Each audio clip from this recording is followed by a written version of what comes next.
Well, the virus has now killed more than 100 people in China, and new cases have been confirmed around the world. So you don't want to frighten the American public. France and South Korea have also got evacuation plans. But you need to prepare for and assume strongly warning Americans to avoid all non-essential travel to China. That this is going to be a real serious problem. France, Australia, Canada, the US, Singapore, Cambodia, Vietnam, the list goes on. Health officials are investigating more than 100 possible cases in the US. Germany, a man has contracted the virus. The epidemic is a demon, and we cannot let this demon hide. Japan, where a bus driver contracted the virus. Coronavirus has killed more than 100 people there and infected more than 4,500. We have to prepare for the worst, always, because if you don't and the worst happens.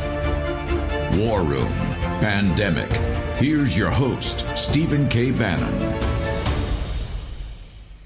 Back by popular demand, at least from our investors. Stephen K. Bannon here in the War Room with Jack Maxey, Jason Miller, Raheem Kassam. Great job in my absence. It was fantastic. It was the ratings are high. The downloads are. I don't even know what I'm back for. It's a beautiful spring day here in the War Room. Downloads were up. Downloads were up. Downloads were up. Another reason I don't even understand the metrics. Many people are saying. Speaking of this, is why we're here today to have another very serious conversation, because the death rate continues to hit. We're at this plateau. There's 30,000 people a day. There's 2,000 dead. I don't think anybody can figure it out. Huge story in the Washington Post about models inside the White House, outside the White House. Governor DeWine's on TV today talking about Ohio's not going to open up to until May 20th, I think, maybe even later. So we want to discuss all that day, the opening, talk about President Trump's 2-hour town hall last night. This is War Room Pandemic. It is Monday, 4 May, year of our Lord 2020. We're live in the capital of the United States, of the Federal Reserve, now that they've put in fact, Larry Kudlow confirmed what I've been saying. Kudlow confirmed it yesterday, $6 trillion from the Fed on Jake Tapper. He said, hey, we put $4 to $6 trillion of the Fed to back up the capital markets, to back up every asset class. And then he discussed the phase 4 of what's going to happen here with the economic carnage, this bridge to get us across this economic carnage.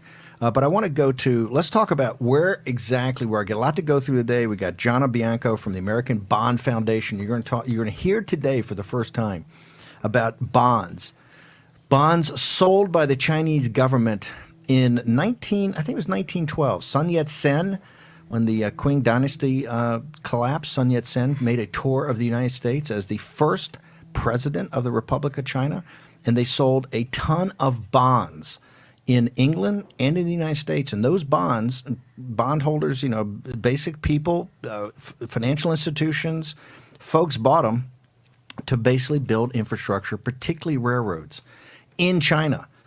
Those bonds were good until 1938, and then when the war with Japan, they stopped paying, as many countries did. But guess what? After the war and when the Chinese communists took over, they took over all the obligations of the government except the bonds to the Americans and to the British. Hey, guess what? Note to self: British got paid off. Margaret Thatcher made that part of the deal when they turned over Hong Kong. The British got paid. The Americans, guess what? You're still holding your bonds. We're going to talk about that whole new revelation of what the Chinese Communist Party owes folks in the United States of America. Also, Michael Horowitz, one of the biggest names in human trafficking, a guy's been working in the human trafficking for years, discussing the firewall. Firewall's got to come down. The Chinese people have to have free communication with people in the United States. And also Boris Epstein, a member of the Trump campaign, one of Jason's go-to guys, in fact, the head of our surrogate program in the 16 campaign, and a guy that can take incoming. I mean, he is a beast. When you send him in, he was the first guy in through the door at CNN before Schultz, Miller, and Steve Cortez followed after him. But he was the first every day. I mean, just taking it. So Boris is going to be coming talking about messaging. Before messaging, and I want to get everybody's thoughts in here.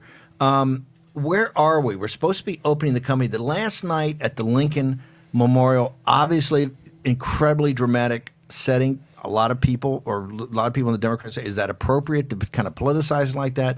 President's kind of talking to the nation, talking about getting through this phase of it. Let's go through this. Where are we on this opening? As we say, on 4 May, this was kind of the, hey, we had kickoff, right, on Friday, supposed to kind of now be into it. Where are we? So we're at a place where states are moving at their own pace and doing their own thing. We have a big divide between red state governors and blue state governors. Florida today, for example, is opening their phase 1 from Governor DeSantis, and that's essentially most of Florida's reopening except Palm Beach, Broward, and Miami-Dade. And how is when you say reopening, how are businesses responding to that given this massive insurance? We talked about this weeks ago, this insurance issue that's now up on Capitol Hill and this huge thing. How when you say Florida's going to open, how is it going to be? Well, they do have DeSantis. There are a number of things that are not yet able to open. So, for example, salons. You can't, haircutting places. There are a number of, the tattoo parlors, those types of things. Those are the things interesting that Georgia and other places have opened first.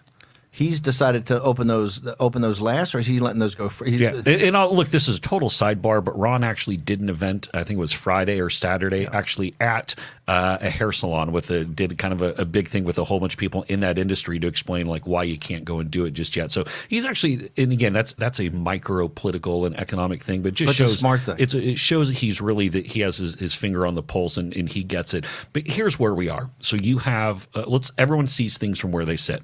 So you have people who don't have jobs, who don't have checks, who are rightfully pissed off. You have people who've lost family members or know someone who's lost a family member. Trump's lost in those three. Trump is in that category. That affected him, you can tell. You have the folks on CNBC. We have a whole bunch to go through with Kramer who are literally their hair's on fire, and again, understandably. But you have different states moving at different pace. In fact, Selena Zito really hit the nail on the head. She went down to Bristol, Virginia, and Bristol, Tennessee, where it's one city but on different sides of the border with two different standards. You have Tennessee that's largely open right now, in Virginia not open until June 10. So you have these dynamics popping up all over the country. But here's the thing that I don't think we've gotten. So, and then the other big news yesterday, Scott Gottlieb, former FDA commissioner, did it first. He dropped the 100,000 number for the total number of deaths earlier when he was on Face the Nation, or as Trump affectionately refers to as Deface the Nation. And then President Trump came out in the town hall and said, well, the 70, 80, 90,000. And then later on his answer said it could be up to 100,000. So people are going back to the models and realizing, oh, wait a minute, we're 68,000 right now. That's what we've been talking about. We're going to blow through the 100. Right. And I want to go back to when we had all these conversations on models. The 100 is also not a legit number because we're going to talk about it in a minute. It's going to go past that. We're going to go past it. Right. But I don't know why the president then shouldn't be. I don't know if Gottlieb's out of hit. This is the thing. Is anybody talking to anybody else? Is Gottlieb? I know he's been not part of the administration, but he's the FDA, very close to guys in. He drops that bomb in the morning, kind of forcing guys' hands. But then, we got Birx. She's saying with full mitigation. Right. And I want to kind of tie a bow on this because I threw out a bunch of things. I want to kind of bring it back to one place. Here's my point, is that the model work that was done initially in this entire response effort was the only reason you need that. It's not to tell you if you're going to lose 90,000 people or 100,000 people. Obviously, that's devastating, but that's not the point. The point is to tell you which social distancing and mitigation efforts will be effective to then build your public policy responses around it so then you can get your economy up and going as quick as possible. That's the reason for doing the models and the metrics. It's not to go and speculate, here's the exact number of people that we might lose. But now we have the federal government going with this decentralized state approach. You have the states that are looking and kind of just doing their own thing, and everyone's looking and saying, what's going on here? So, this goes back to the point that we've said over and over that the administration's got to come in with a heavier hand to start pushing this because people don't know which metrics are important and which things to follow. And so, let me throw it an observation. Let me just throw one to the team. We had this meeting or this press conference and laid out the guidance. I realize there's guidance, but the number one thing for guidance was the gating event as Birx and them walked through their 4 phases. 14 consecutive days, numero uno, 14 consecutive days of drop in new cases, right? It wasn't drop in the percentages that we look at every morning, number of tests versus number of new cases. It was just basically number of cases on a 14 consecutive days, correct? Is that it?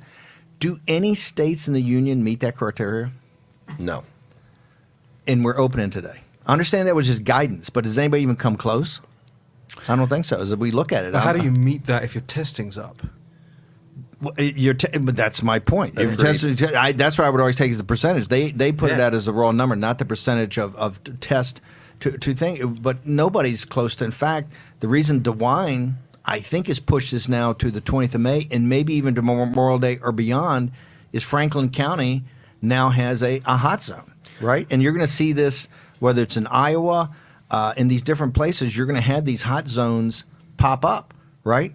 And if a hot zone triggers you don't make for the qualification, I realize guys go forward, but look, the three sled dogs here are Ohio, Texas, and Florida, right? Three very important states, all different, and different governors, different styles. DeSantis a little close to the vest. I think one of the reasons he went up to the White House last week is, hey, we haven't exactly had a free flow of information, what exactly you're doing and how you're going to do it. Abbott, high and tight, right? He's got his own, the way he does things is obviously DeWine's doing a fantastic job. All three different, but all three also different now in how they're going to do this. But there's no, it seems to me, overall kind of plan or even set of metrics of how we see, is this successful? What's the next phase, et cetera? Jump in here. Well, as good a job as Mike DeWine has done in Ohio, and I think he has, there's a lot of discontent right now in Ohio. And if you saw over the weekend, remember he was going to say everybody had to wear masks, and now he's backed down off of that. He said that was a bridge too far. And you're seeing little pockets of protests around the country. And I think one of the reasons why is people do not understand why the government gives a monopoly to Costco and shuts down my business, right? There are 1,000 people. What do you mean by that? Well, i.e., it's essential, right? So you go into Costco and there's 1,000 people. There were pictures Kramer this week of hundreds of people lined up outside. It looked like a Soviet bread line. And I got to tell you, people are becoming sick of it. I got a wonderful message from one of our listeners today who was so excited that she could get her hair done. And she said, I'll never look at going to the beauty salon the same way again. Give me color for my roots or give me death. Hashtag War Room Pandemic. That's old school. True. You can see that on TV, too, no offense, that some of the stuff's not But I think there's also, look, we're kind of overcomplicating this to a certain extent. I mean, the only way to get the economy back on track is to open the economy. The only way we can open the economy is when we know that we've done everything possible on the safety measures. And look, there are some That's things. why it is complicated, because you're not going to open the economy. You're not going to sit there, number one, and this is what I think we got to get the money. You're not going to sit there and go open sesame and the economy opens. This is a highly integrated business aspect, principally because the story on Drudge on Friday, all the lawsuits now coming into federal court, right? All these lawsuits, guys suing everybody. The insurance industry of how they're going to basically underwrite businesses opening up so the guys are not, men and women that own these businesses are not sued personally and lose their houses when this thing opens up. And guidance by not just the federal level, but the state level of, okay, here's what's acceptable. Right? There has to be some sort of guidance in that. Or otherwise. Oh, no.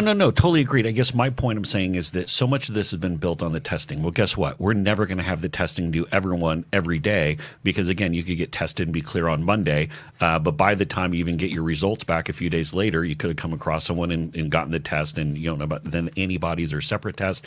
Therapeutics are one thing. Vaccines another thing. At a certain point, the government's going to have to come forward and say, look, we're going to take a stronger hand in the reopening because some of these metrics, some of the things about testing and things like that, we're just never going to quite be there. And so we're going to have to go and take the risk. Here's what we're going to do to start opening. We have therapeutics in place. We made sure the hospitals didn't overflow. We have to start opening this thing up. But here are the specific metrics you got to follow.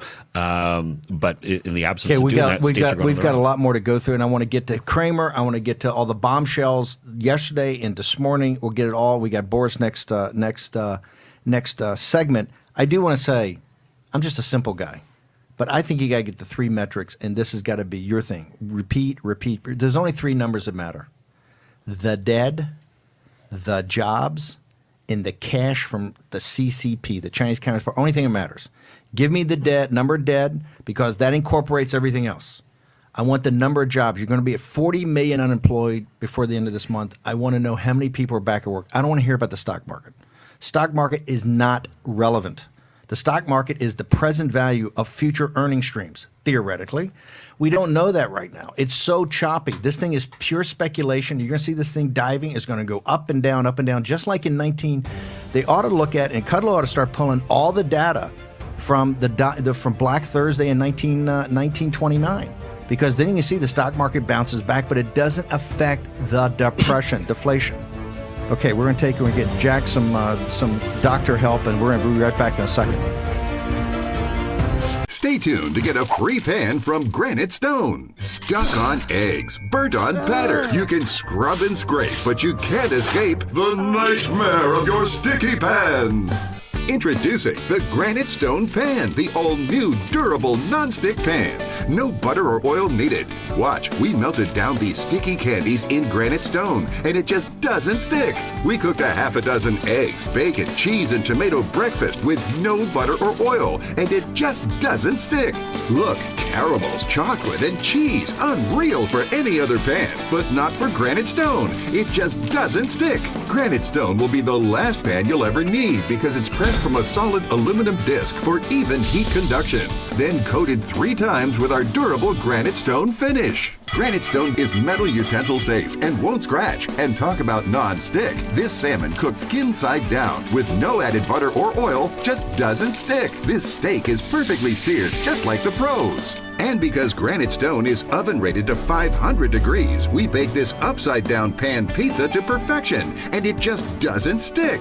Fire Flambe Delicious Cherries Jubilee. Plus, it's PFOA free and 100% dishwasher safe. Call or go online to get your Granite Stone pan for the special TV discount price of just $19.99. Granite Stone is so durable it comes with a 10-year warranty. And with every order, you're going to get a Granite Stone single-serve egg pan absolutely free.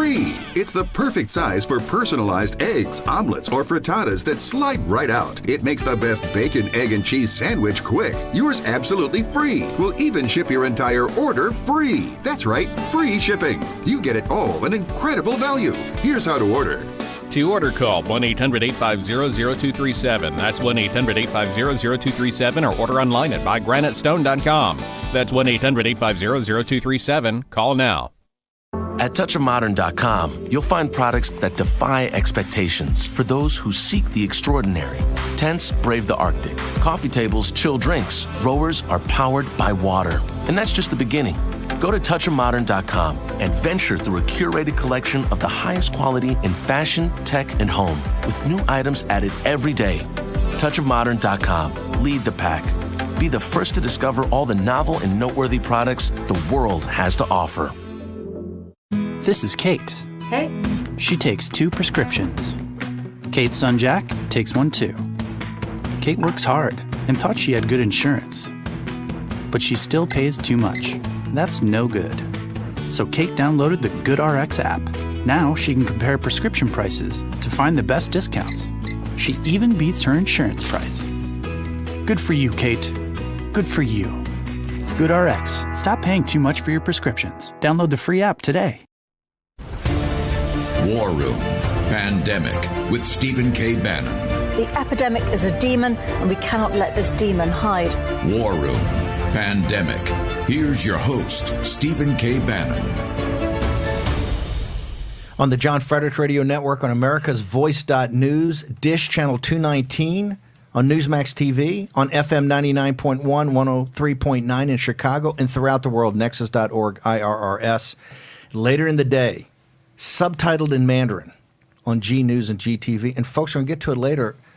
People, the Chinese, the senior guys in the Chinese government are interested in what you listen to, because they lit me up last night in this show on the 7 o'clock news, which is watched by 1 billion people in China. For the first 2 minutes of the show was a beatdown on yours truly. And that's because we're getting the deplorables, that would be you, coached up about the Chinese Communist Party, and they don't like it. Okay, we'll get to that later. Now I want to talk about coaching up the American people by exactly what's going on. We're talking about the Open. Supposed to be opening this month, doing it in fits and starts, and it's the actions and the messaging. But let's play. We got a couple of clips from President Trump and from my favorite ambassador, Dr. Colonel Birx. That's one of the reasons we're successful. That's one of the, if you call losing 80 or 90,000 people successful, but it's one of the reasons that we're not at that high end of the plane. And then here's another clip from President Trump last night. We're going to lose anywhere from 75, 80 to 100,000 people. That's a horrible thing. We shouldn't lose one person over this. This should have been stopped in China. It should have been stopped. And then here is Dr. Ambassador Colonel Birx. Well, first, let me start with our projections have always been between 100 and 240,000 American lives lost, and that's with full mitigation and us learning from each other of how to social distance. Every single metro area and every single outbreak across the country is different. Okay, this is where I got a problem. I got a huge problem with this. This is why the numbers keep moving. Full mitigation. She says it right there. Note to self, we're here for the open. And by the way, my phone's blowing up for some hardcore Trump deplorable saying, open it up now. Let us decide. I got it, baby. Okay. We're letting it all in so you can make a decision. But Dr. Birx, who's supposed to be the metrics, data, science, full mitigation. Somebody at the White, they got us coordinated. You can't have her go at full mitigation and then have the president say 100,000. Because we're not at full mitigation. In fact, we're at non-mitigation. We're at now, let it rip. An interesting pull the Band-Aid off, right? And, some states in Michigan, they're doing one thing. Cuomo's going to be later. But my point is, as a country, we've set up the gateway number, which is 14 days in a row. We're not meeting that, but guys are all moving to the starting line.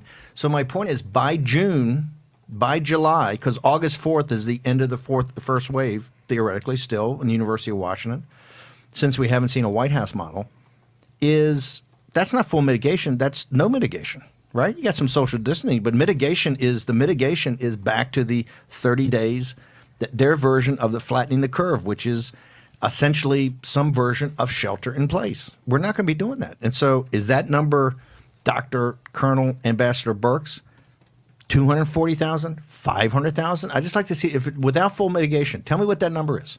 Or stop talking about the number, right? My point is it's the dead, it's the unemployed, or the dead, the jobs, and the cash from China. Use those three as metrics. Focus on it every day. Everything will work out. Regardless of what the policies are from the feds and from the individual states, there were some interesting stats that came out over the weekend. Apparently, Apple, looking at the way that the phones are being used and following the data from them, say that essentially people are not following the guidelines anymore. So across the country, they're universally seeing people going back to their old habits. I can't believe you, the libertarian. I see that, and I'm not you. I'm not crazy libertarian like you. That gives me chill. Every time I see those articles, it gives me chills because that's the metadata. They're tracking everybody, right? They're tracking everybody. They got these articles. Oh, Apple says, look at these different states. You can see guys moving around. I thought in the Patriot Act we kind of banned that. Wasn't 18? Wasn't the service provider? And that's what. Why does Tim Apple have that data? Why the Apple guys, who by the way are totally co-opted by the Chinese CCP? They're a running dog for the CCP. Tim Apple. Why do they have that? I read those articles, I get chills, and I'm not a libertarian. I thought you would vapor lock. They can't even track your flip phone, and you're still worried about it. I'm not a libertarian either. I'm a constitutionalist, and there's a big difference. Let's bring in now the only Boris. I said earlier, you're on the campaign that we have these guys like Jim Schultz and Jason Miller and Steve Cortez sit there and whine about how they walk in. And I think we throw Dave Urban in there. The four horsemen, the 4 blocks of granite that at CNN. You were the original. You send Boris, and remember, I got to tell a story. They would call up and say, "We'll take anybody but Boris." Remember, we'll take anybody but Boris. He's too hardcore because you can't push him around. He's relentless. Yeah, it's Boris smash, but he does it with a little finesse, and he's got a glint in his eye. Exactly, in that smile on those cheeks. All right, Boris. Here's why I want to have you on. A former White House guy. You're on the campaign. Thank you. Lots of love. I love it. All right, Boris, here's what I want to get into. I want to get some tough love right away here. Here's what I'm frustrated by with the messaging.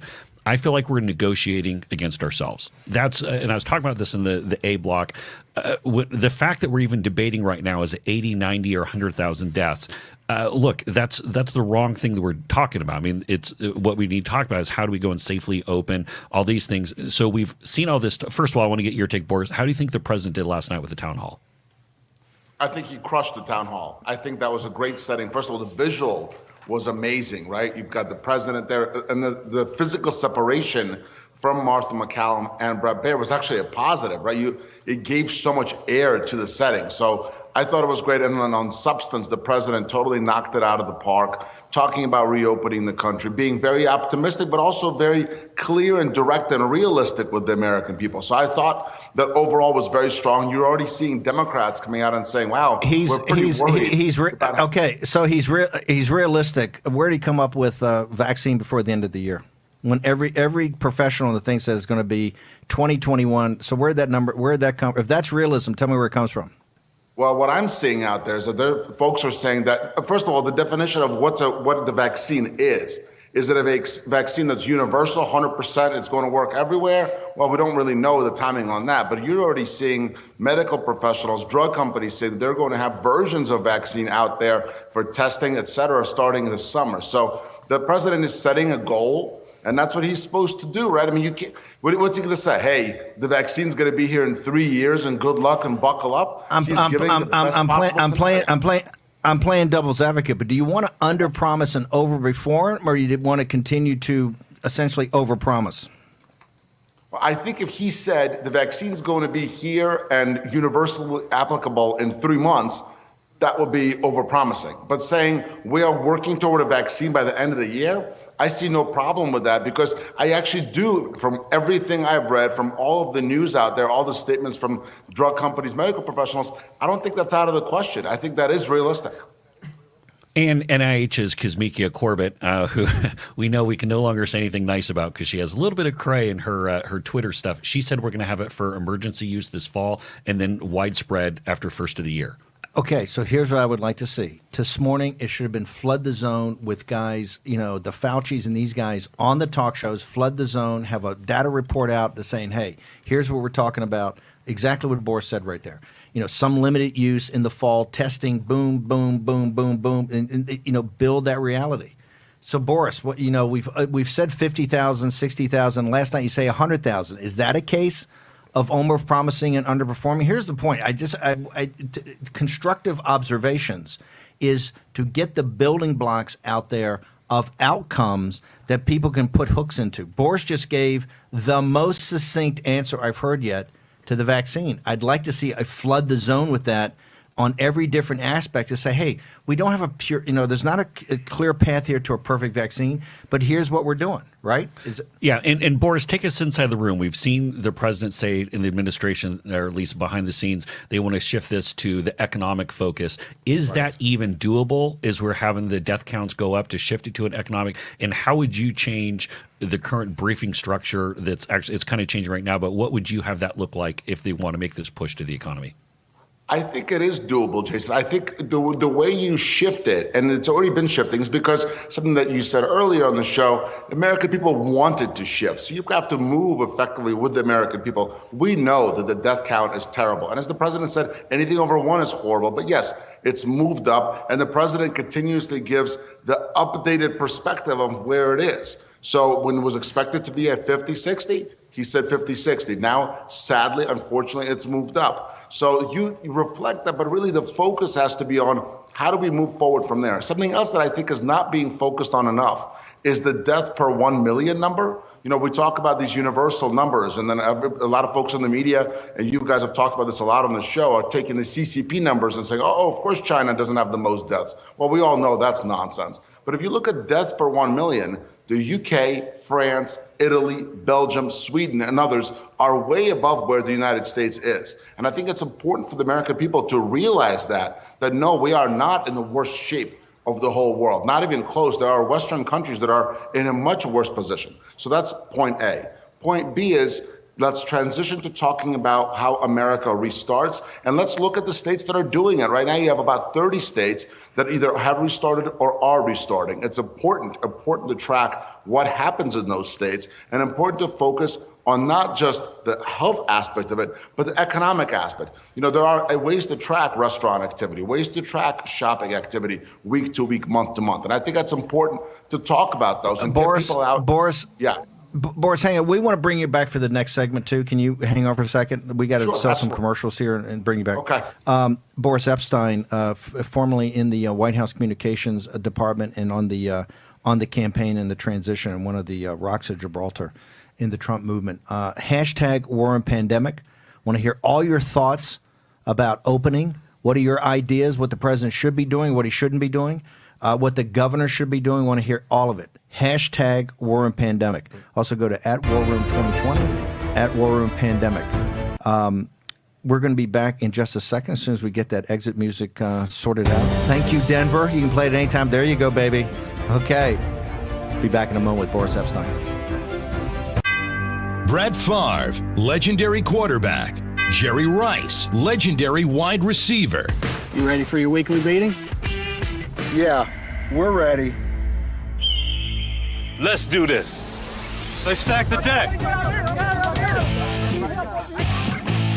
When legends play, they wear Copperfit Advanced Back Pro. Copperfit's best-selling compression back support just got better with new double-band adjustable supports for customizable compression when you need it most. Since I put this on, I feel so much better. The core is the most important thing. To know that I'm stabilized here. Whatever I'm doing, I can give it 100%. 4 built-in stabilizing supports designed to improve posture and help reduce lower back stress and strain. You have back pain and it's affecting your everyday life. You do something. If you can find something to help you get back out and be active like Copperfit, go for it. Absolutely. Do not give up. A high-performance compression fabric infused with the powerful properties of copper, 360-degree flexible mobility, and lightweight, durable construction. Nothing more painful than having back pains. If you're aching, if you feel like you can't work out anymore, you can. And that's with Copperfit. Yeah. It's for all of us who still want to be active, still want to compete. Way to go. That's what I'm talking about. Man, this really does feel good. It feels to me like the fountain of youth. Copperfit's best-selling back support just got bigger, badder, and better. Or call 1-800-944-5851. Or on the web at advancedbackpro.com. Get yours now for only $19.99. This does feel good. That's what I've been saying. You think it was fair? It was fun. Play for the love of the game. Copperfit, live limitless. Have you or a loved one taken Zantac or another heartburn medication and developed cancer? You may be entitled to compensation. The FDA just announced that it is requesting manufacturers withdraw from the market all prescription and over-the-counter ranitidine heartburn medications, commonly known by the brand name Zantac. This is the latest step in an ongoing investigation of a contaminant known as NDMA in ranitidine heartburn medications. NDMA is a chemical that the FDA and World Health Organization both classify as cancer-causing. Now, prior to this announcement, CVS and Walgreens pulled Zantac from their shelves, citing the link between Zantac, NDMA, and cancer. If you or a loved one have taken Zantac or another heartburn medication and developed cancer, how do you fight for the compensation you deserve? You choose the right legal team that has the experience, support staff, and resources to seek the most compensation for your injuries. Call for more information and a free case review. War Room Pandemic with Stephen K. Bannon. The epidemic is a demon, and we cannot let this demon hide. War Room Pandemic. Here's your host, Stephen K. Bannon. President Donald J. Trump, the 45th President of the United States, the one and only that was out in front of the Lincoln Memorial last night, says nothing is inevitable. And that means American grit, determination, the indefatigability of this country is what's going to determine our outcome. We shouldn't be turning on each other. It's not the mayor's fault. It's not the governor's fault. Even the governor of Michigan, it's not her fault. It's not the president of the United States' fault. It's the Chinese Communist Party's fault, okay? Every death, every job that's gone, all the blood, carnage, agony throughout the world is at the doorstep of the Chinese Communist Party. Once we get focused on that, it's all going to turn out right, okay? Our guest is, Hold on, but I'm reading in CGTN that you can't be trusted. This is, by the way, no, you're reading on CCTV in the. It's the global arm of CCTV. Yeah. This is the Chinese Communist Party outfit. It says Global Times. Here's Global why Times. Steve Bannon can't be trusted. But you know what's incredible about this, and we'll get to it in detail another time when I get back to Boris. But what's incredible about this is that there's an article in The Diplomat, which covers a lot of South Asia, covers a lot of what's going on over there from September last year, says the station's mission, CGTN, is to attack designated enemies of the Chinese Communist Party. Designated enemy. Designated enemy. The Washington Post tweeted out they spent 4 days on Pompeo and then on the 5th day went to Bannon. No, here's the thing for the audience, though. Hashtag war and pandemic. This is a great compliment to you. They're very, and Town Hall did an interview. I did an interview with Town Hall about the John Fredericks Radio Network, talking about John Fredericks and the deplorables. And I said, people care what you think, they care what you do, and they care how you vote. Okay? The world cares. They're lighting me up on the main station.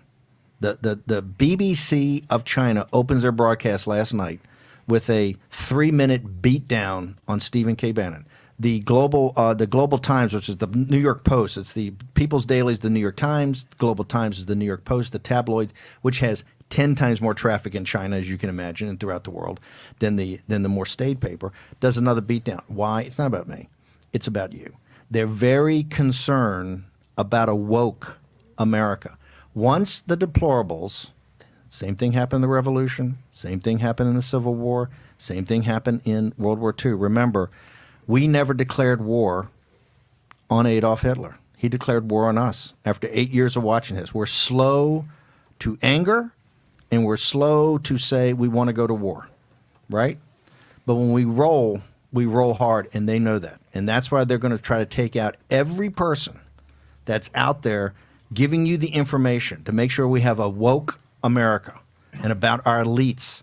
Great article in the New Yorker over the weekend that we'll get up on the site. Talked about the Greenwich Republicans, right? Talked about everything that went on. And the buried lead in there is a guy named Lee Hanley, that financed Pat Caddell's analysis for years about the Smith Project. Jason remembers this, and about a populist nationalist that would come and really incorporate the anger against America's elites in the managed decline of this country. So that's what this is about. And we're going to get into more details. We got some people people say, what can I do? We're going to start showing you people that are fighting back. Michael Horowitz about the firewall in China. Jana Bianca about these bonds. There's all types of ways. We're going to get to the TSP, the Thrift Savings Program, which American military people are paying for Chinese Communist Party companies to come and attack you.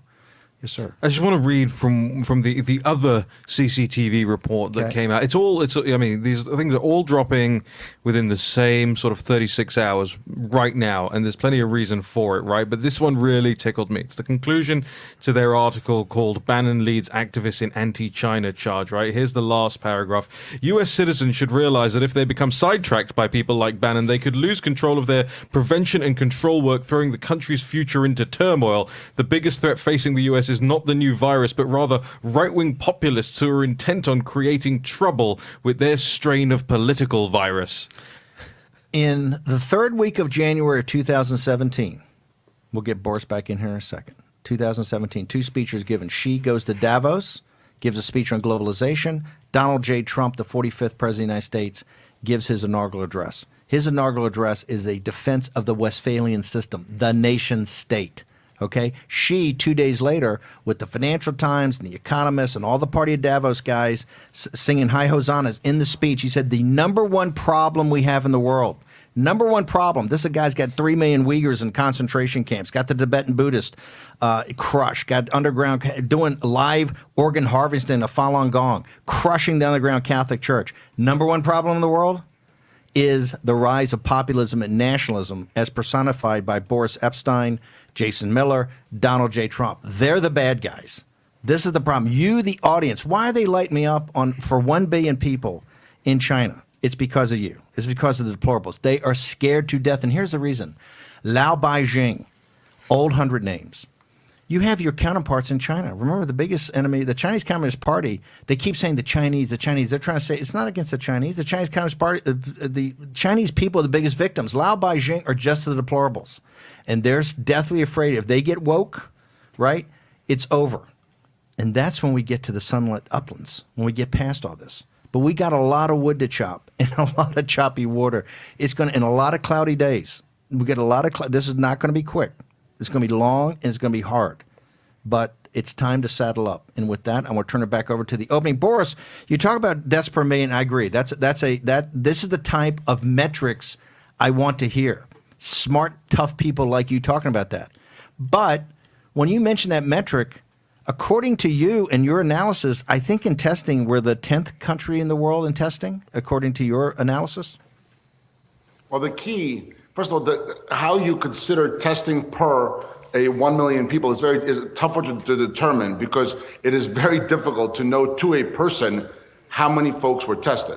Sadly, it's much easier to know who died. But again, the key is not necessarily the testing, really, let's be honest. The key is to get those deaths per million down as far as possible. And that's what has to be the focus of the president and also the focus of the states as they start to reopen. That's what we're looking at. And that's the concentration of those states. That's the concentration of the president. And that has to be the concentration of the whole country as we try to get our economy back in order. And I am confident that we have about 30 states, as we talked about in the last segment, which are reopened or starting to reopen. And I am confident that you're going to see a quick economic rebound in those states. States like Georgia, states like hopefully soon California, of course, the state of Texas.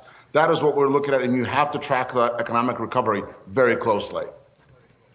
So, Boris, staying right there, solve for us or give us some kind of solution how we deal with the Rubik's Cube that is known as presidential communications. We want this focus to the economics. How do you talk about that while also talking about the medical and safety? How would you be deploying the president? How would you be deploying Kayleigh McEnany, who did great in her first? She was amazing. She was fantastic. Fantastic. The comms director seat of the White House is currently open. So, Boris, walk us through how you would structure things and how you would use President Trump.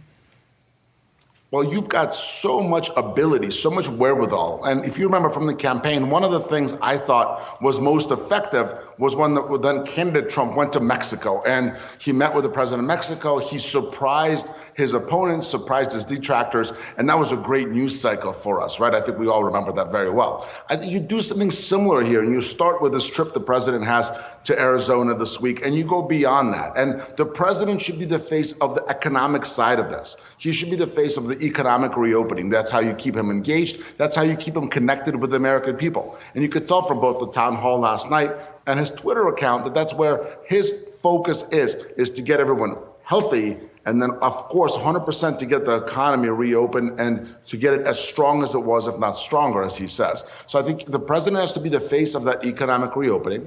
You have the medical professionals, Dr. Birx, Dr. Fauci, others, CDC, FDA, HHS with AZAR, have them continue to talk about what the latest is in the mitigation efforts, the latest in the medical numbers. And then Kayleigh McEnany should do a briefing, I would say maybe 2 to 3 times a week, get up there at the podium and do a briefing on the days that the president is not doing big press availabilities himself. Because what I don't think you want to do is step on the message. There's no need for the president to do a big press availability and then also to have a press briefing in the Brady briefing room.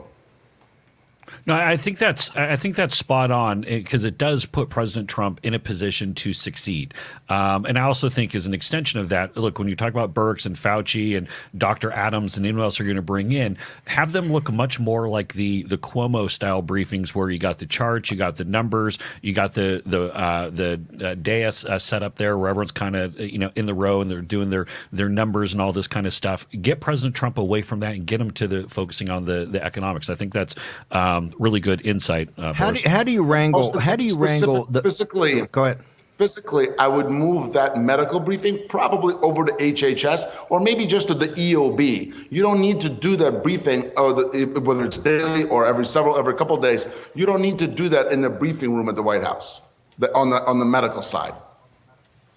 You see, this is what I was getting to. I think that's smart. How do you wrangle, though, Dr. Fauci, and obviously got to have access to the press, but how do you wrangle the fact that to just coordinate the messaging? For instance, when she says full mitigation on these 100,000 numbers, Boris, how would you go through and kind of organize the medical message? Well, that's pretty much basic talking points, right? We went through that on the campaign, went through that at the White House. So all you have to do is you have to make sure that everybody who has access to an administration microphone, be that at a briefing, on radio, on TV, no matter where it is on the same page. They're getting the same talking points. Now, the medical professionals have to give the input to the talking points, but then they have to stay together and adhere to the numbers that they themselves gave as the raw numbers on which the talking points are based. So I think that's very important, and hopefully that's happening daily in terms of those briefings where everybody comes together internally and says, here's what we are going to stick to, and we are all on the same exact page in terms of the numbers. From the president to everybody else who gets on TV, radio, or a microphone at a briefing, the numbers have to stay consistent. Now, I'm going to throw another variable in here, Boris. How then do you also deal with the China messaging and holding China accountable as we start moving into the fall? You've got to blow up China. You've got to blow them up. Verbally, of course. Let's everybody take it easy, especially if you Boris Epstein, former White House advisor, got to blow up China. Yeah, Boris, you're on with Steve. So you're going to be on CCTV tonight, brother. Yeah, well, they can. I'm happy to do it. I'm happy to follow in your footsteps on that. So we have to be extremely aggressive on China. China is the number one enemy here, and Steve, you, Jason, you, Raheem, the whole team, you guys have been doing an amazing job calling them out for a long time. Even before this pandemic started, when I was on War Room Impeachment, we talked about the threat of China, which is extremely real, right? China is the enemy here. We do not know the exact information on how this virus originated. It seems like the intelligence community has a perspective on both it being natural and it being leaked from a biolab in Wuhan, but that has to be focused on. The fact that it's not clear should be focused on, because if it's unclear, that means there's a chance that the Chinese really did mess it up. But there's no doubt that they messed up once it was out there. They did, and that's the danger of a dictatorial communist system. It's the same thing that happened in Chernobyl. Just tramp it down and hope it goes away. That didn't happen in Chernobyl. Scores of people died, so many more than had to. And now we've had hundreds of thousands of people dying all around the world because the Chinese did not want to deal with a real, very deadly problem in their own backyard. Boris, in 10, 15 seconds, give us the three states that you focus on the most in the reopening. What are your three picks? Georgia, Texas, California are the states that I'm focusing on. You've got to look from the East Coast. You've got to look at the middle of the country in Texas, obviously a huge state the size of France. And then you've got to look at what's happening in California. Overall, the California numbers have been mitigated, let's be honest. And you have to look at what Gavin Newsom does when it reopens. There's been some back and forth about the beaches there, but we have to follow the economic numbers when they reopen. Boris, we got to jump. Boris at Boris EP. We're going to get all your social media up. Be back in a moment. Could someone be stealing your identity or hacking into your phone or laptop? It can actually happen from across the room or from thousands of miles away. Or a company you trust with your personal information could be breached. Your information is in more places than ever. You need more protection than ever. That's why Norton and LifeLock are now part of one company, providing an all-in-one membership for your cyber safety. Norton 360 with LifeLock gives you identity theft protection, device security, a VPN for online privacy, and more. Cyber criminals keep looking for new ways to steal your personal information. You might not even know it until it's too late. Someone filed my taxes under my name. $6,000 was sent to some anonymous person, some anonymous bank account. They got into my bank account and my cell phone. What else do they have? With threats all around, you need 360-degree protection. Norton 360 with LifeLock gives you all-in-one protection against today's new threats. I've got two industry leaders coming together to help protect my identity and my devices. Why not have that added layer of protection so that you can sleep well at night? Join now and use promo code MyPromo to save 25% off your first year. All Norton 360 with LifeLock memberships include LifeLock Identity Theft Protection backed by our $1 million protection package and U.S.-based restoration specialists who will work to fix problems. Award-winning Norton device security for multiple devices. A VPN for online privacy, securing your connections whether you're on public Wi-Fi or at home. And more. You never know where cyber threats are lurking these days. Don't wait to become a victim. Here's how to join. Norton 360 with LifeLock. Call 1-800-293-8064 or visit lifelock.com/mypromo. Use promo code MyPromo to save 25% off your first year and get a free shredder with annual membership. Call now. Have you or a loved one taken Zantac or another heartburn medication and developed cancer? You may be entitled to compensation. The FDA just announced that it is requesting manufacturers withdraw from the market all prescription and over-the-counter ranitidine heartburn medications, commonly known by the brand name Zantac. This is the latest step in an ongoing investigation of a contaminant known as NDMA in ranitidine heartburn medications. NDMA is a chemical that the FDA and World Health Organization both classify as cancer-causing. Now, prior to this announcement, CVS and Walgreens pulled Zantac from their shelves, citing the link between Zantac, NDMA, and cancer. If you or a loved one have taken Zantac or another heartburn medication and developed cancer, how do you fight for the compensation you deserve? You choose the right legal team that has the experience, support staff, and resources to seek the most compensation for your injuries. Call for more information and a free case review. War Room Pandemic with Stephen K. Bannon. The epidemic is a demon, and we cannot let this demon hide. War Room Pandemic. Here's your host, Stephen K. Bannon. Welcome back to the War Room. Do we have some breaking news from Secretary Mnuchin? Yeah, we actually, when I was putting together the show clock and I was looking at the global roundup. A show clock we always follow religiously. Yeah, to a T. To a T. And so down in the global roundup, I was going to mention that Argentina said they're going to keep both international and domestic flights closed all the way until September. I was like, oh, wow, I didn't realize they'd shut everything down. So then Secretary Mnuchin kind of one up that. Here he is with Maria Bartiromo this morning, and just listen to this. Do you think international travel will be opened up this year? Too hard to tell at this point, Maria. I hope down the road it is, but I'd say we're taking this. Our priority is opening up the domestic economy. But to see, this is, and I think given what Warren Buffett did on Saturday, maybe we play the Kramer clip too, is that this is, by the way, I like Mnuchin like this because I think you're managing expectations, right? Number one, we ought to keep, we still got to keep this thing about, particularly Brazil and other countries, the stuff coming in here, right? The disease coming in. Also, that to me is a very prudent way for the Secretary of Treasury to be talking. It's important that the Secretary not speculate, right? And that's been part of the problem all along. Well, with they did have some speculation with him and Jared, is that we're going to be the economy's going to be rocking by July. I just would like to. I got Warren Buffett essentially telling us on Saturday he's taken a massive hit on these airline stocks. He's blaming himself for really an exogenous event, saying it's the worst. But the subtext of that, and I thought Becky Quick did an amazing job, and if you haven't, we ought to get it up to shareholder, because it talks about the overall American economy. What I think put fear in people, or got people concerned, is that the airline industry is so interconnected, not just the consumer market, but also business, the way we do business. He's saying, hey, this thing is... it's going to be different on the other side of the chasm. And I think that's true in many industries. And it has a tremendous impact on the fuel business that people don't recognize. A significant amount of, basically high-grade diesel or kerosene that goes to the airline industries. Yeah, and I want to go back to what Boris was saying in that previous segment. I think this is, look, we've talked about this for a while, to go and split off the medical and scientific folks. Bifurcate the two briefings. Bifurcate the two. And look, have Dr. Fauci and Dr. Birx and anyone else who's part of the team, whether it be Redfield at CDC, they're the ones who should ultimately own projection numbers. They're the ones who should ultimately own the data.